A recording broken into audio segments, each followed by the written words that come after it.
Joining us today. We appreciate you taking the time to spend your lunch hour with us so that we can kind of give you some more information and more education in regards to the functions of the UDAT team. And so today we have Jessica Dagger, we have Leslie Runkles and Alex Eggert who are with Safe and Home, and they're going to visit with us today about remote support services that are offered by their agency and how to create a customizable plan to support individual needs.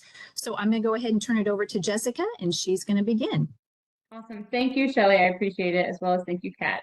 I am Jessica Dagger. I am the district manager over Missouri, and I am working with Safe and Home. And I've also brought on my two counterparts as well. So Leslie. Hi, I'm Leslie Runkles, and I'm in Kansas City, but I cover the Western Missouri side, and I'm the account exec, and Alex is my counterpart, and he does the other half of the state. Yeah, so I'm in the St. Louis area, but I cover the entire eastern side of Missouri. And so if you guys ever have any questions about anything at any time, please feel free. We all work together very well as a team. So if you need to get in touch with any of us or have questions, we're all here to help. So today we're going to be talking about our services at Safe and Home. We offer remote support services as we are here to help empower independent living. And so we're going to watch a video here where we're introducing our remote support training manager. His name is Alex Cosma, and he's going to walk us through what it is like being on services with remote support. My name is Alex Cosma. I am the remote support training manager here at Safe and Home.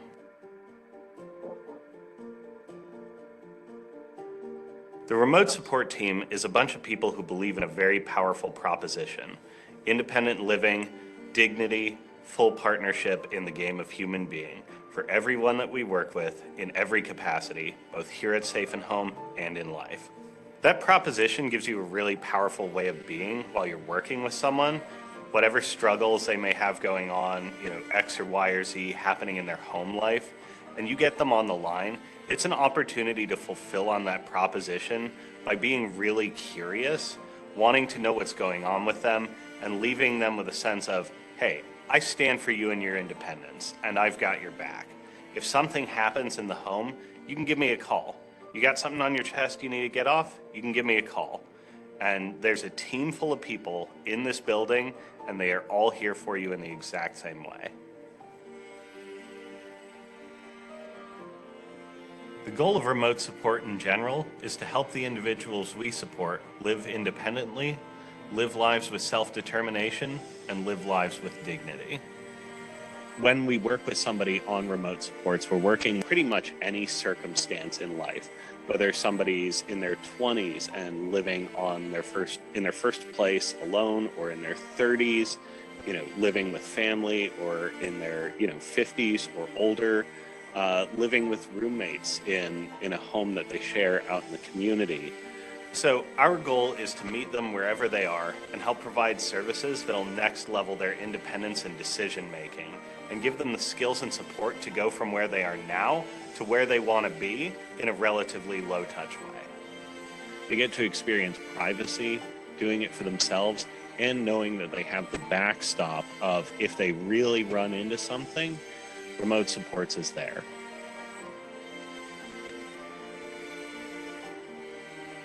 It's also there for passive things.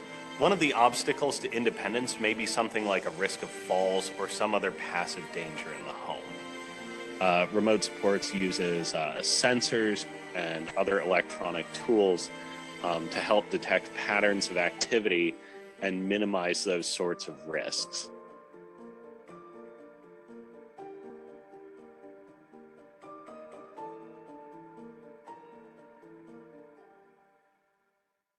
Awesome. I love hearing Alex say that we meet the individuals where they are. And so this slide, I really want you guys to think about this. What if you were always treated like a child? If you never got to decide what clothes to wear or how to spend your money? What if you guys never got the opportunity to make a mistake? Or what if you happened to get on the bus one time, the wrong bus one time, and because of that, you guys were never allowed to take the bus again? And now, for most of us, that wouldn't happen because we do live the life of emancipated adults. which includes the ability to make decisions, even if they're not the best ones. However, when looking at the population that we're currently serving, we've come such a long way. You know, it wasn't but maybe 30, 40 years ago, they didn't have these choices. You know, if they did one wrong mistake, they were never allowed to try it again. And so that is where the beauty of the HCBS settings rule. So the home and community-based support services, it helps govern the guidelines of what the support plan looks like for people with disabilities and what it should look like. So the support plans should be consisting of plans that reflect what's important to the person, what it is that they say, as well as what it is that they want. It plans on what's important for the person. So what their support looks like, what it's going to require. And then it also, the HCBS settings rule, you know, requires that these plans be directed and approved by the individual. So how do we at Safe and Home adhere to the HCBS settings rule? And we do that all through remote support. So remote support follows the HCBS settings rule of what's important to the individual, what's important for them, and it's all directed by the individual. It is a person-centered service where they are the ones that they say, you know, this is my goal, this is what I like, this is what I don't like, this is how I want to be supported. And we help them achieve that to be able to live more independently on their own terms. And it also allows for and, you know, follows the person-centered approach and planning that adheres to the HCBS settings rule. This next video is so special. It's Brian. We're going to get to meet him. We're going to get to listen as he tells us, as well as in his support team tells us, the difference that remote support has made in his life.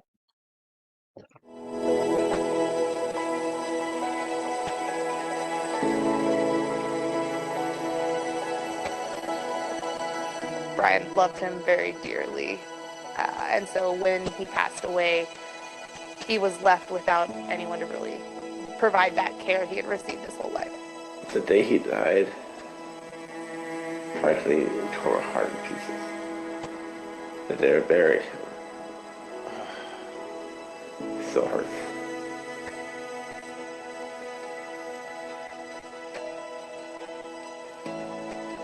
He was put in an old folks home, and that was very difficult for him. I wanted my own privacy.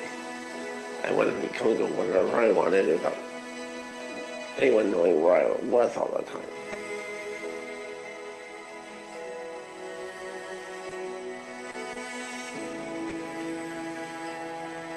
I spent my whole entire life moving from here to there. All places I moved to, I never, in my whole entire life, I never had a stable place to go. Ever. I never had a stable life. Ever. And then I spent a whole year in a motel before I came home. Brian told me he had always dreamed about having his own apartment. I feel like everybody deserves that independence. So the problem about moving Brian out of a housemate situation was he wouldn't have staff 24 hours a day. And that would be the first client at Hope to not have staff 24/7. So it was hard. It was a hard sell. But luckily, Cheryl kind of stepped in and decided she wanted to go with this option for Brian. 3 main things he wanted to do was get a full-time job, learn to drive, find a long-term relationship. I work in the freight department at Home Depot. I love it. 5 months now. I had the right equipment to be safe to wherever I was going. This geocom is always there, and it always reaches me, and it always reaches Safe and Home, and it's just something that we know will always keep him safe. I kind of lost on turning around. Oh, you're turned around? Yeah, well. Let me look at your location. It looks like you're in downtown Tacoma, is that right? Right. Awesome. Let me get you directions back to the bus, okay? I appreciate it. I think having services like Safe and Home available is shaping a whole new world for what services could look like.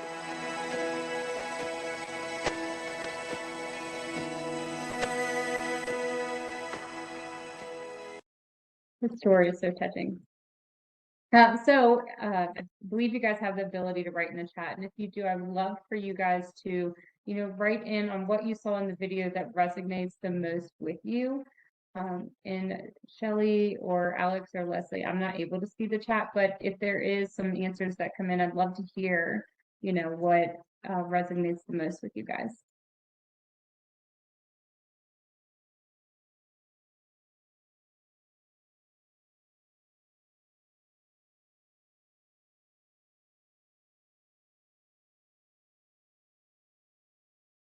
While you guys are writing that down, I'm going to go ahead and talk about the next slide. And if there are some things that come in, I think I'm getting some notifications. So can somebody read those out loud, please? Sure, we're seeing some responses like the freedom of choice, pride of living on their own, and being able to do so, being allowed the freedom to make mistakes. Absolutely. And, I think I saw one, two that popped in. They're coming in really quick now. So thank you guys. But, having that advocate, somebody that believed in him, his case manager said, we're going to make this happen. This is what you want. Let's jump through hoops and make sure that we get you what it is that you want. Even if you're the very first person, to never have staff 24/7. Let's see how we can make this work for you. So thank you guys so much for writing that in. So the 5 elements of our remote support services here at Safe and Home, first and foremost, of course, is the person that we're supporting. We do take that person-centered approach that we're focusing on what's important to them, what's important for them, and that's how we develop the support plan, is based around what it is that they want. Our solutions are based on what it is that they tell us they need, what are their goals, and they get the power to decide. The second is the remote support staff. So our remote support staff, you've seen now in a couple of the videos that we've shown, they're through that tablet. It's a 2-way audio, 2-way video. So they're able to live communicate with the staff just like we're doing now. And they're able to support them, have that conversation. And our staff are also available 24/7. We have 2 support centers where our staff are located. One is in California and the other one is in Arizona. Our staff, they're always on, they're always available when needed, and each staff is also fully aware of the needs and goals of the individual that they are speaking with. The third one is the assistive technology. That includes the devices that allows for the active engagement with the person that we're supporting. So like we saw with Brian, he had that GeoComm on. That GeoComm is a device that we support. So, it's cellular. He can take it out in the community. And like we saw where he said that he was turned around, he's able to connect with our staff and we're able to get him back to the bus safely. The fourth one is the sensor technology. The sensor technology detects motion, lack of motion, temperature, moisture. If a stove has been left on too long, it will provide alerts that are set up to go to either remote supports or also natural supports as well. And then we do have weekly reports too, and I believe I'll be talking about that in the next couple of slides. But our weekly reports are generated to go to the support team. So you guys would be able to log in and see exactly how the person, what their motion sensor may have said, or when they're having conversation with our staff, the communication that's taking place. What is it that they're sharing? Are there any concerns? So what we do is we create an environment that's supportive of building their desired skills and providing the means to support them for their independence, their safety, but also their privacy too. And so we take a person-centered approach, that is going to offer a solution that is very individualized, that is based again around what it is that the person wants and what it is that their support team also makes a suggestion on too. And then also we provide a learning environment that's going to be supportive and safe. So we're not going to be directive and say, you need to take your medications at 12 o'clock. It's 12 o'clock, you said you would. We're going to be there to help encourage them. But at the end, it is their choice to make. So we're there to help and teach them and be a safe spot for them to go to. And then also too, our staff are available 24/7. They're always going to be supportive of the individual as well. So this slide is talking about how our remote supports work and how all is going to work together if you're utilizing our assistive technology and sensors devices as well. So like you'll see here where the little dots that are located in the house, that's where some of the sensors are located. So it could be like a motion sensor, door sensor, bed presence sensor.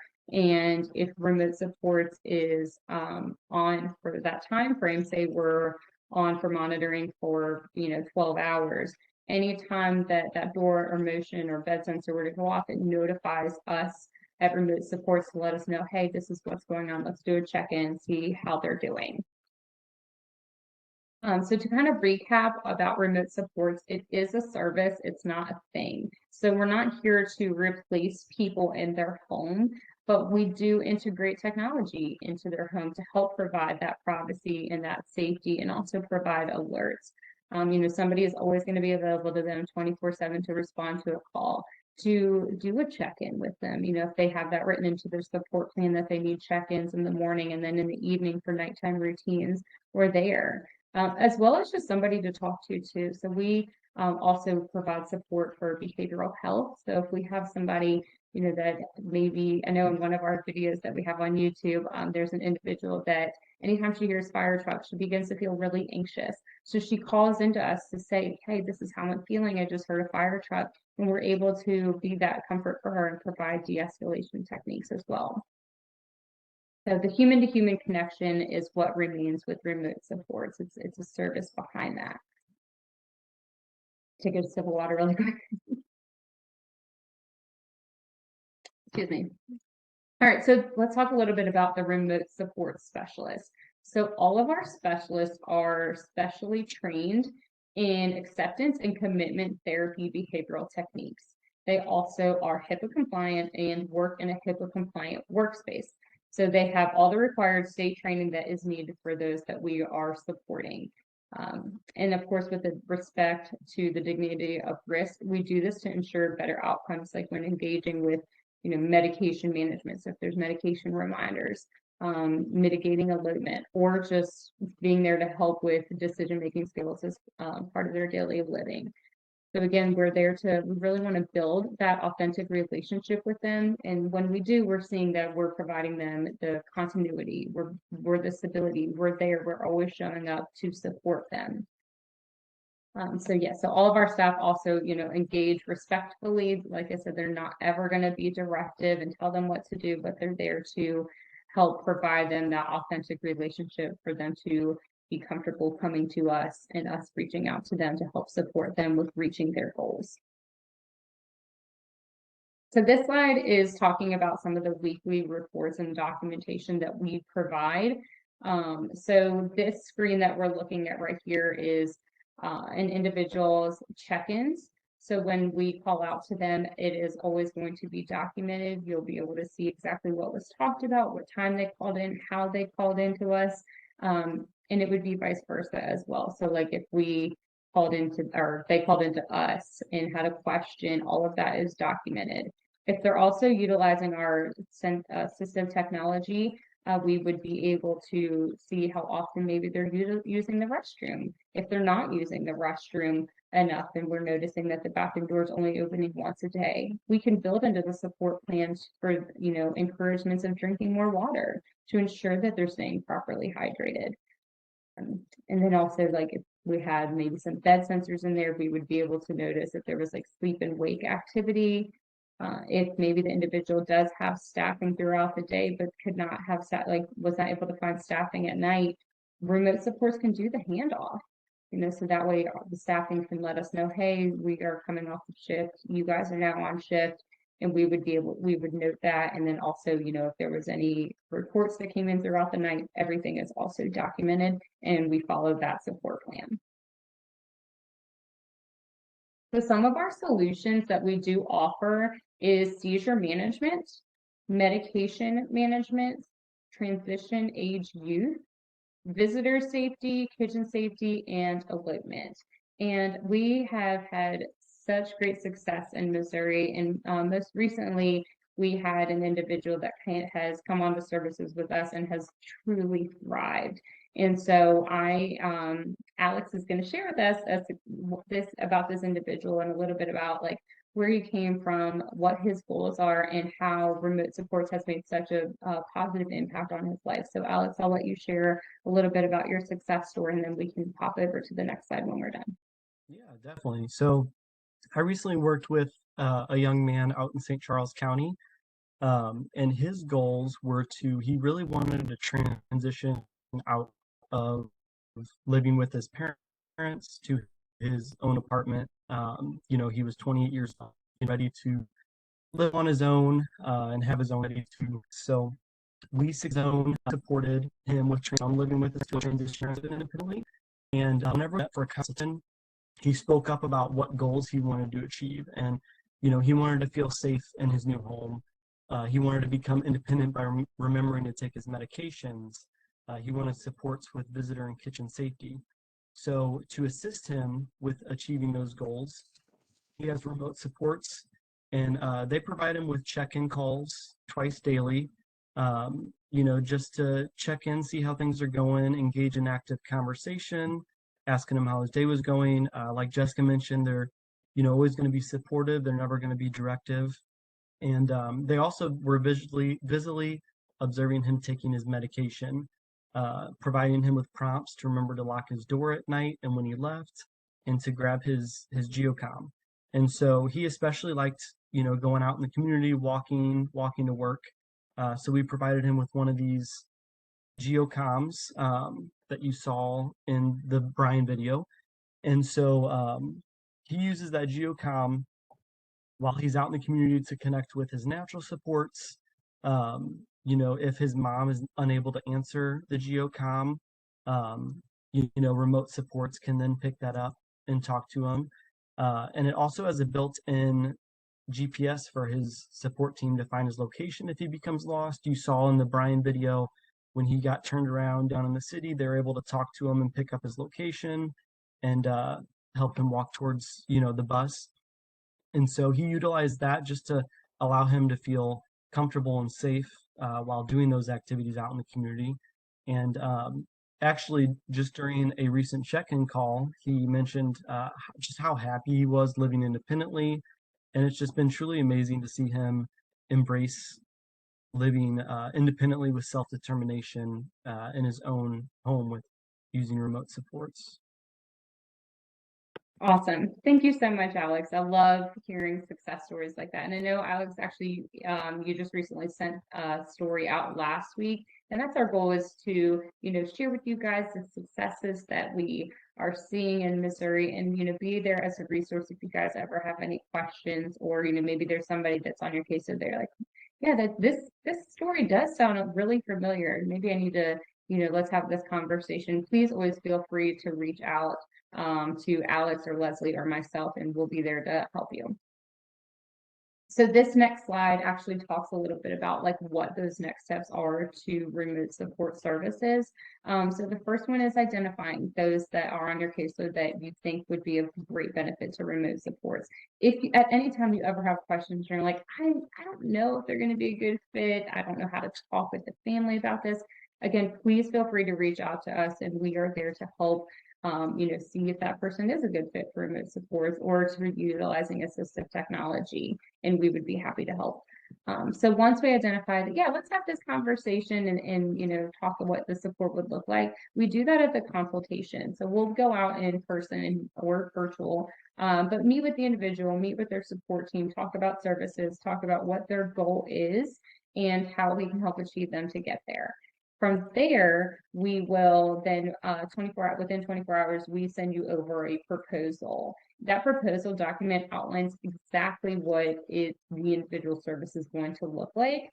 So, if there are check-in call times, what we would be checking in with them about, what kind of technology they would be receiving, what support they'll be receiving with remote supports. It's very detailed, as well as the price breakdown too. That's also in there. So we send that over to you guys, and then you guys will send that over to UR. We have met with quite a few UR boards and have tweaked our proposals to ensure that we are including the language that it is that they're looking for in all the details. So that way we know that our proposals are ready to go right then and there to UR. Once you guys get the approval from UR, then that is when we have our client services team.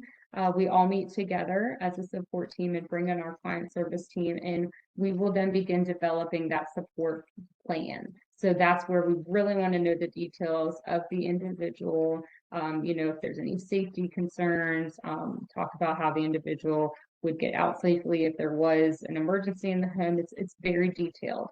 And so while after we get that approval, we begin the onboarding on our end. And then we also have a field service technician that works with the team to schedule the installation.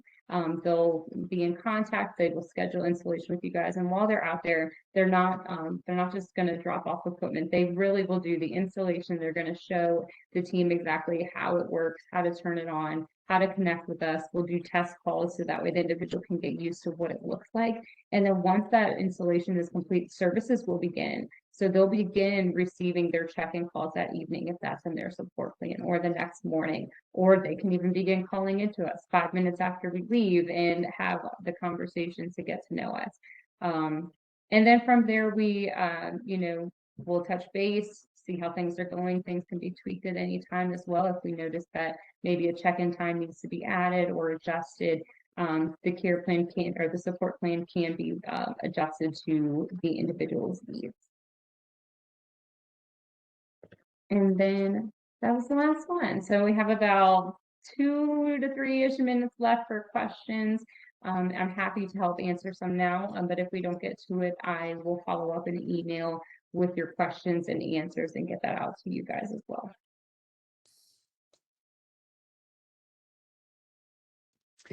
I think it looks like we had a couple of questions in there, but Alex was able to respond to those in the chat. So unless we see any other questions come up in just the next minute or two, I think we have been able to answer everything. There were a lot of good responses in there to your question, and when we were looking at the video, so those are good to go back and look through. Here is one. Do you have devices or technology that monitors, oh, sorry, it got out of my monitors seizures?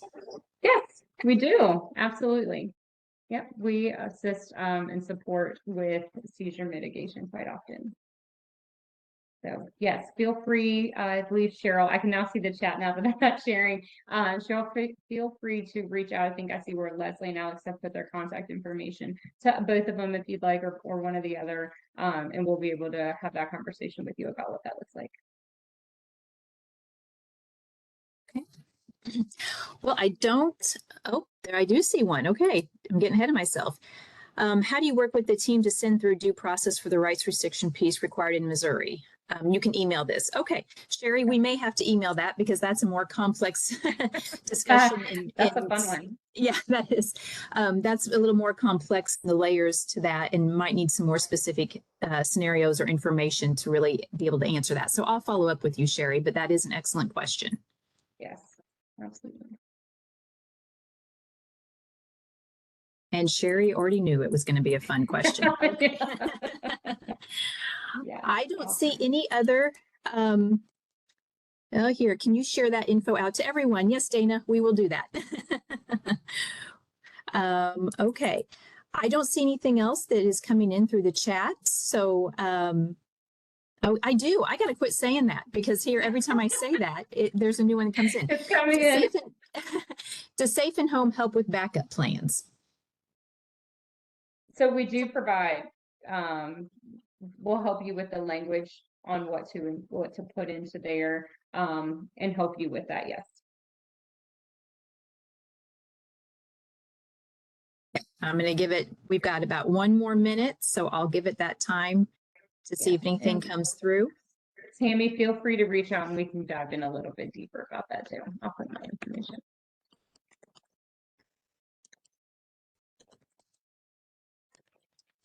Okay, well, thank you to the Safe and Home team for giving us this information, and thank you to you guys for attending today. We hope this is some information that will be helpful in generating discussions and ideas if you are working with families or individuals who are interested in possibly using these services or any other assistive technology services.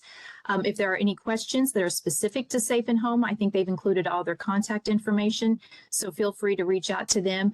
And we'll continue to do these webinars to provide information and some basics so that everybody can have a comfortable understanding and where to go for questions. So thank you for attending today, and Thank we you, hope you all Shelley. enjoy your day. Awesome. Thank you so much. I appreciate it. Thank you, Have a everyone. great Have a one, good day. guys.